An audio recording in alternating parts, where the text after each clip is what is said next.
Larraungo udaletxearen ondotik abiatzen da Plazaolako tren zaharraren naturbidea. Eta bide hori hartu eta berehala, ibaiak balio natural handiko paisaia ezagutzera gonbidatzen gaitu.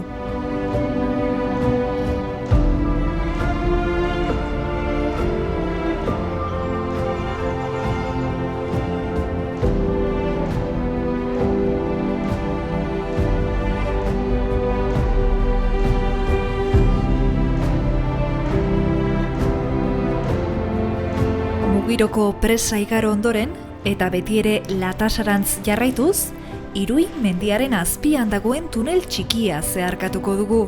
Eta uraren soinu gero eta ozenagoak ohartaraziko digu Iskier Urjauzira iristen ari garela.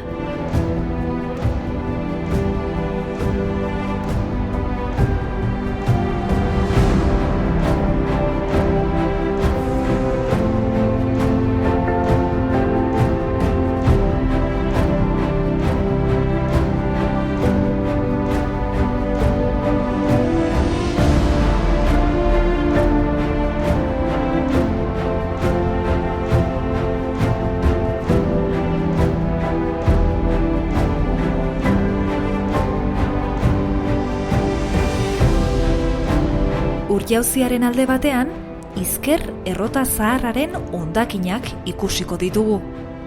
Une batez, 16. mendera bidaiatzea eta alea ehotzean errotarriak egiten duen trinki-tranka doinua entzutea, gure irudimenaren esku baino ez dago. Bidearen ondoan, parke etnografiko bat ikusiko dugu. Ondare kultur taldeak, Mugiroko kontzejuak, Larraungo udalak eta Iturraskarrik elkarrekin eta auzolanean eraikia. Aleak ehotzeko harriak daude, bertan jarriak. Garai hartako ibarreko jarduera ekonomiko nagusiaren lekuko. Errotagintzako jardueraren lekuko alegia.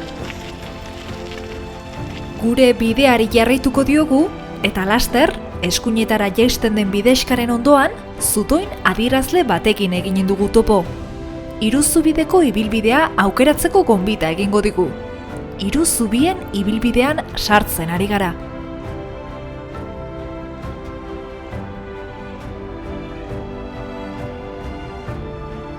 Larraun ibaiarekiko paralelo doan naturbidea da. Bagoen, aritzen, izeien edo urritzen basoan, lasaitasunerako tokia besterik ez dago. Ingurune magikoa, paregabea.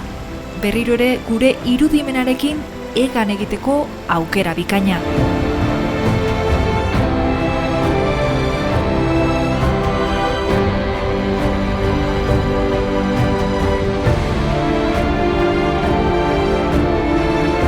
Zubi bakoitzera iristean, bidean geldialdi bat egiteko aitzakia ezin hobea izango dugu. Nahi izan ezkero, hurrengo zubiraino jarraitu dezakegu, edo zubi horietako edozein zeharkatu Plazaolako naturbidean aurrera.